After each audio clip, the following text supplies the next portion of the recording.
Stride Audio Show.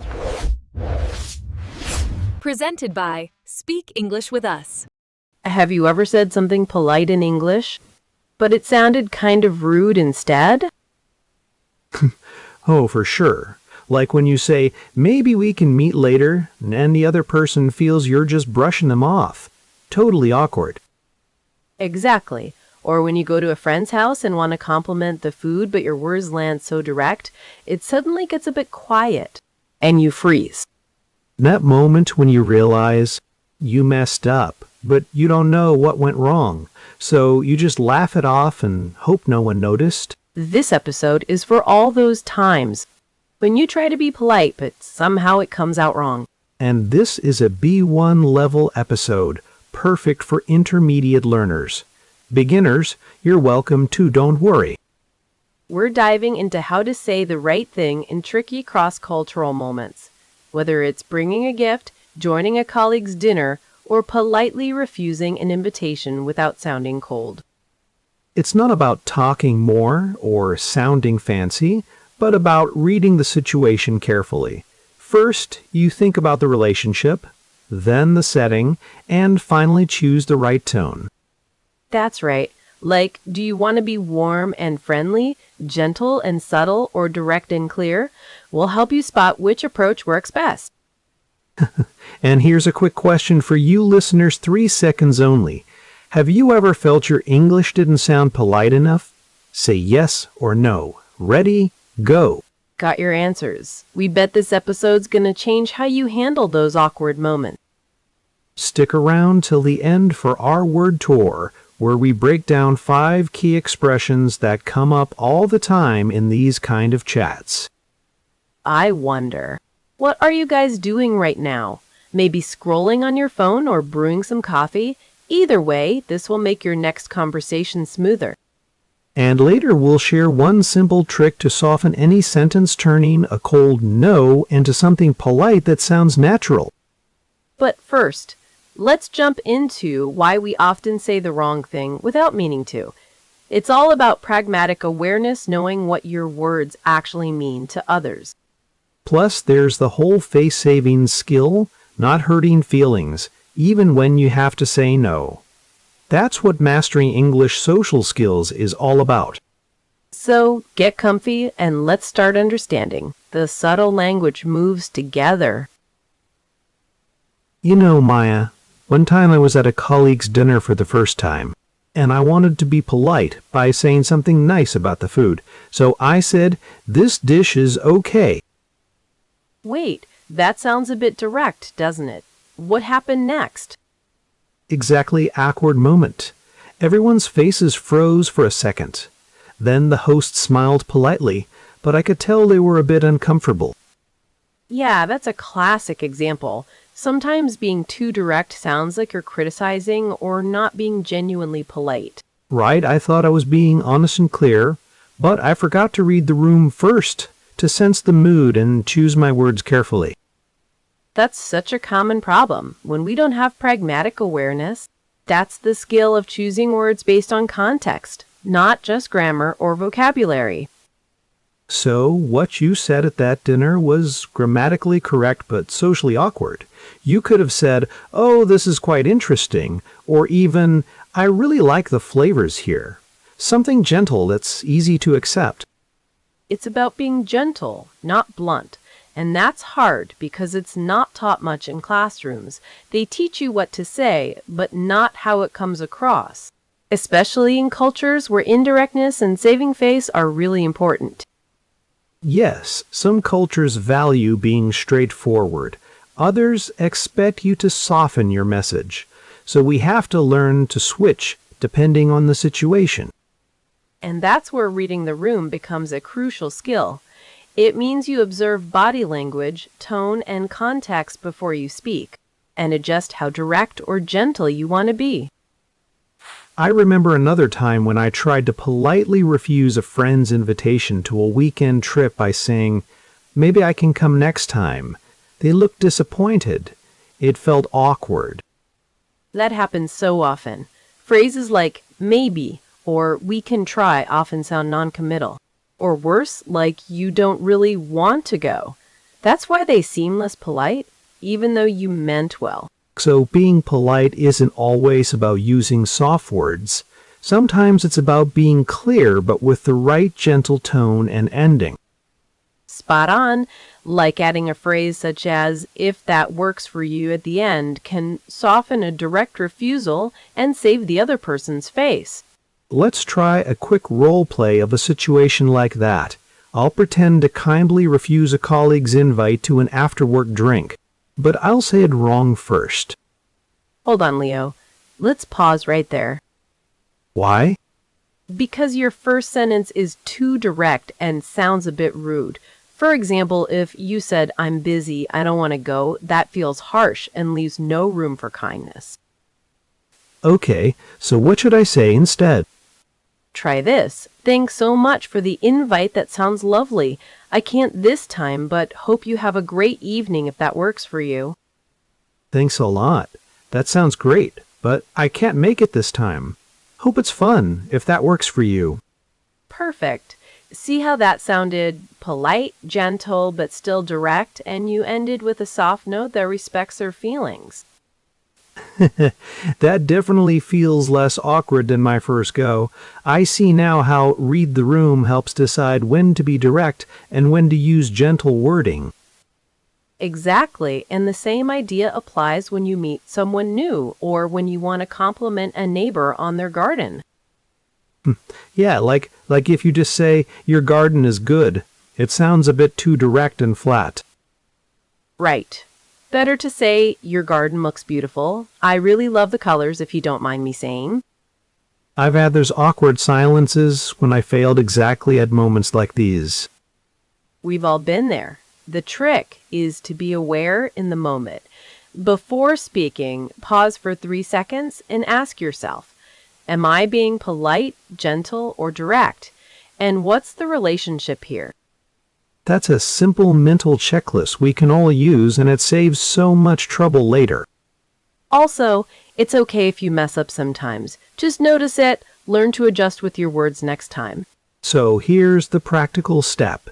Take your direct sentence and add a buffer, a gentle opening, and a soft closing. Like instead of I can't come, say, that sounds lovely, but I can't make it if that works for you.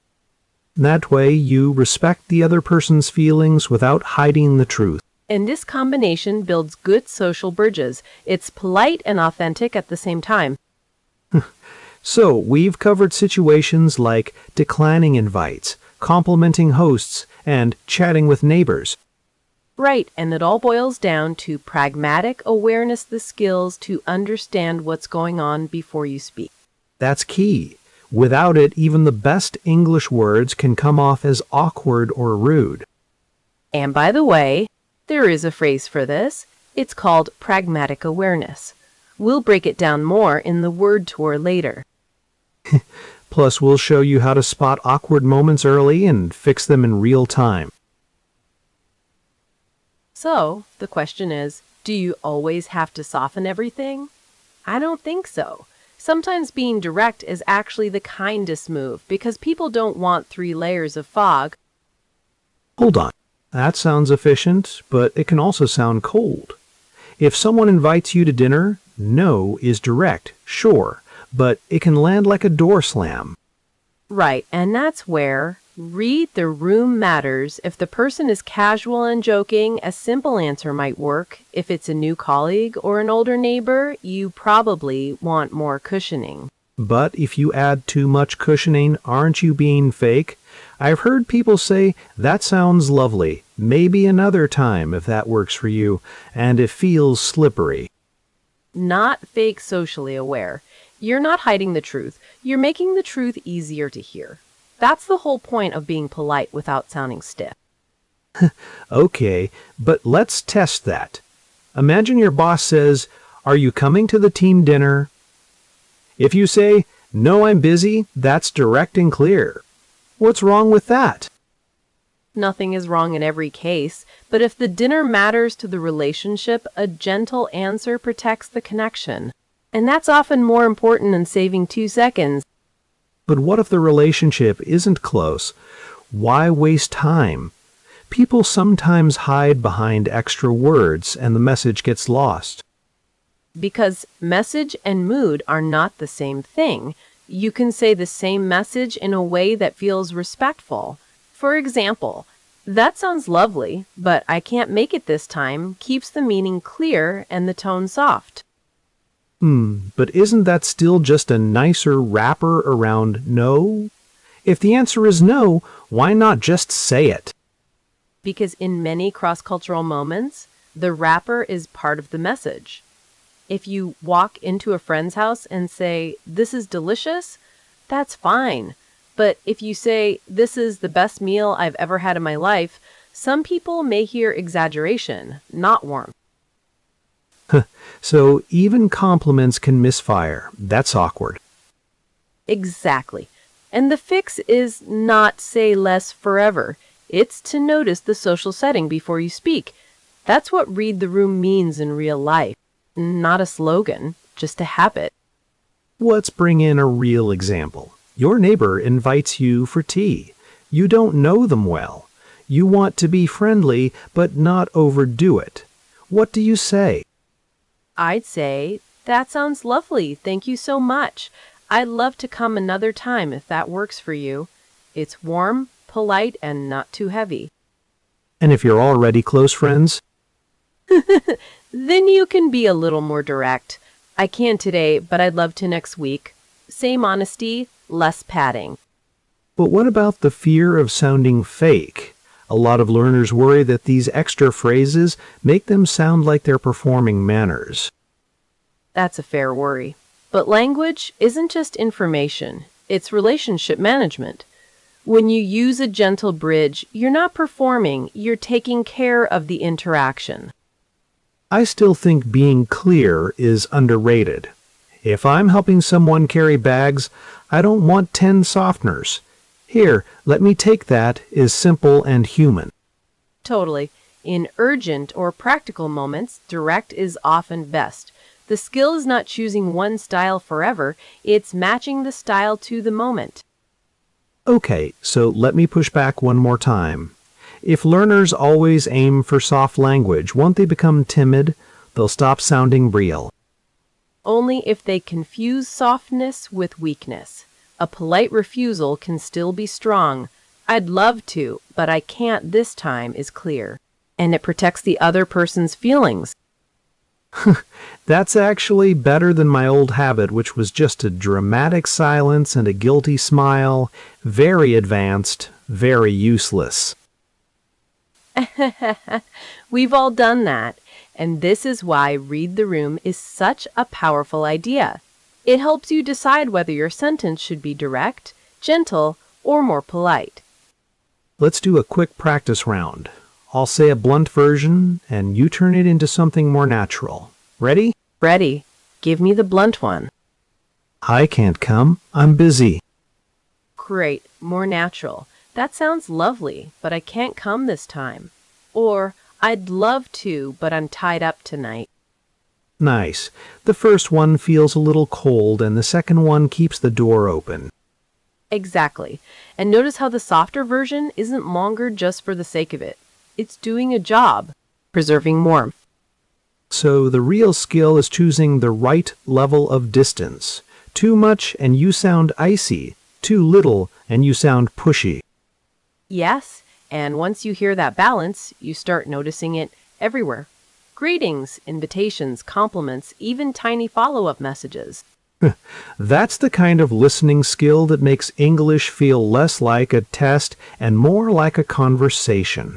And that's why we keep saying this isn't about perfect grammar. It's about timing, tone, and social awareness.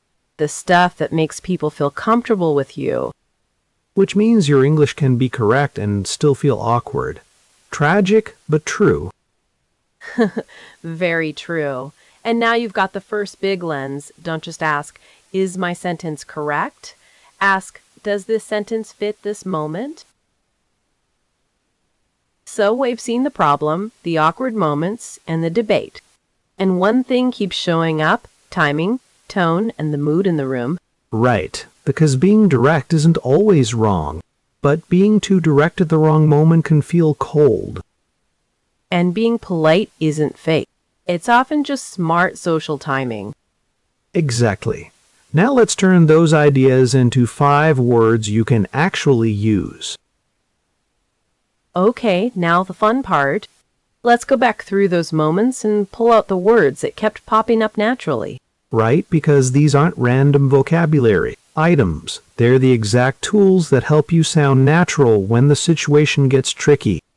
The first one that came up again and again was awkward. That's the feeling you get when the social energy drops. Like when you say something and the room goes a little too quiet. Oh, I know that feeling. It's not just bad, it's that uncomfortable little moment where you want to disappear for 2 seconds. Exactly. You can say, that was an awkward moment, and people instantly understand there was some social tension. Like if you compliment someone's cooking and then realize your tone sounded too sharp, that's awkward. The word describes the moment, not just your mood. And it's useful because it's softer than saying terrible or embarrassing every time. It gives you a more precise social picture. Speaking of social pictures, the next word is polite. This one sounds simple, but it does a lot of work. Polite means showing respect and good manners, but in real life, it also means choosing a tone that helps the other person feel comfortable. So if you say, "Would it be okay if I leave early?" That feels polite. It's clear, but it doesn't push. And if you say, "I'm leaving now," that's direct, but not always polite, depending on the moment. Right. Polite doesn't mean weak. It means you're aware of the person in front of you. And that brings us to direct. This is the one people sometimes fear because they think direct always equals rude. But direct just means clear and honest without a lot of extra words. If you're late for a meeting, being direct can actually save everyone time. So you might say, "I can't make it tonight." That's direct. It's short, honest, and clean. Whereas maybe, perhaps, possibly I could try can make the other person more confused than anything. Exactly. And when the situation needs clarity, direct is a gift. But here's where it gets interesting. Sometimes you need gentle instead of direct. Gentle means soft in tone, not too strong, not too strong. It's the kind of language you use when you don't want to hit the other person too hard. Like, "That sounds lovely, but I can't this time." That's gentle. The message is still no, but the landing is softer. Or, "I'd love to, but I've already promised someone else." That feels gentle because it protects the relationship while still being honest. This is where the phrase buffer, message, soft landing really matters. You warm up the sentence, say the main point, and then finish in a way that doesn't feel abrupt. And one more phrase kept showing up in our stories: read the room. That means noticing the mood, the relationship, and the social energy before you speak. It's like checking the weather before you decide what to wear. If everyone's relaxed, you can be warmer. If the room feels tense, you probably want to slow down and be more careful. So, if you walk into a dinner and people are exhausted, reading the room helps you know not to launch into a huge story or a strong opinion right away. You wait a second, listen, smile, and choose your words based on what's actually happening around you. I've definitely missed that before. I've walked into a quiet room and acted like I was hosting a game show. And that, listeners, is the exact reason this phrase matters. So, all 5 words work together. Awkward tells you something felt off. Polite shows respect. Direct gives clarity. Gentle softens the tone. And read the room helps you choose the right one. Keep those in your pocket because they're the difference between sounding correct and sounding comfortable. And now you've got the language to make that choice more naturally. So, to wrap up, today we explored how to say the right thing in tricky cross-cultural moments. We learned it's not just about the words themselves, but how you use them to fit the relationship and situation. Exactly. We talked about the importance of pragmatic awareness checking if your message sounds polite, direct, or gentle, depending on the context. And of course, reading the room before you speak. Here are a few tips to put into practice. First, always take a quick 3 seconds before you speak. Ask yourself, am I being polite, refusing, or trying to get closer? Second, use that buffer message soft landing method. For example, start with something warm like, "That sounds lovely." Then say your real thought clearly, and finish gently with a phrase like, "If that works for you." Third, remember that being polite doesn't mean being fake. It means being respectful and helping others save face. That's especially important in cross-cultural settings. Honestly, I learned this the hard way. Once I was too direct at a colleague's dinner and accidentally offended someone. It was awkward, but that experience taught me how much tone really matters. I totally get that. You don't have to be perfect right away. What matters is practicing these skills bit by bit and noticing how people respond. And don't worry if it feels tricky at first. Like any skill, it gets smoother with practice. Soon, these ways of speaking will feel natural. Next time, we'll dive deeper into conversational strategies for networking and making good first impressions across cultures. So stay tuned. Before you go, we want to hear from you.